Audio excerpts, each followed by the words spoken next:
श्री सच्चिदानंद सद्गुरु साईनाथ महाराज की जय।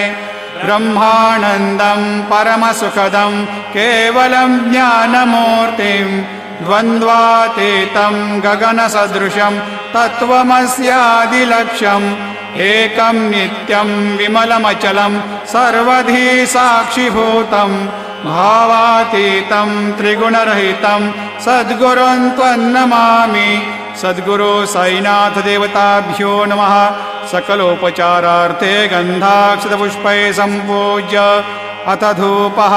ब्राह्मणोऽस्य मुखमासेद्बाहो राजन्याकृतः पूरो तदस्य यद्वैषः पद्भ्यागुंशोद्रो अजायत। धूपं समर्पयामि दीपं दर्शयामि चन्द्रमा मनसो जातश्चक्षोः सूर्यो अजायत। श्रोत्राद्वाजुश्च प्राणश्च मुखादग्निरजायत। दीपं समर्पयामि अथ नैवेद्यं निवेदयामि। चतुष्कोणमण्डलं कृत्वा तदुपरि नैवेद्यपात्रनिधाय गायत्रीमन्त्रेण पात्रं प्रोक्षयेत्। सत्यं त्वर्तेन प्रहिञ्चामि धेनुमुद्रां प्रदर्शयेत्।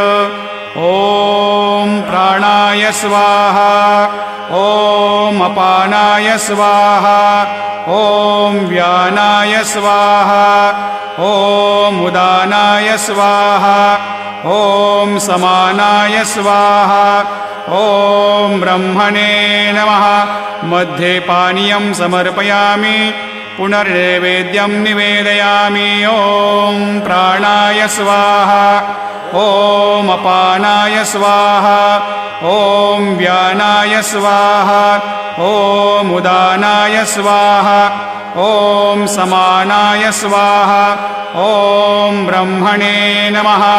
हस्तप्रक्षालनं समर्पयामि मुखप्रक्षालनं समर्पयामि करोद्वर्तनार्थे चन्दनं समर्पयामि।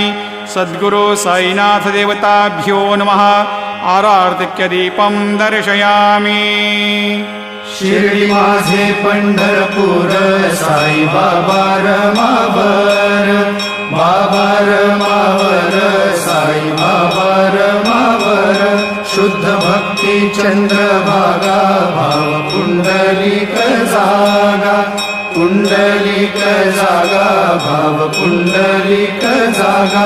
याहो याहो अवघे जन करू बाबांसी वंदन साईंसी वंदन करू बाबांसी वंदन।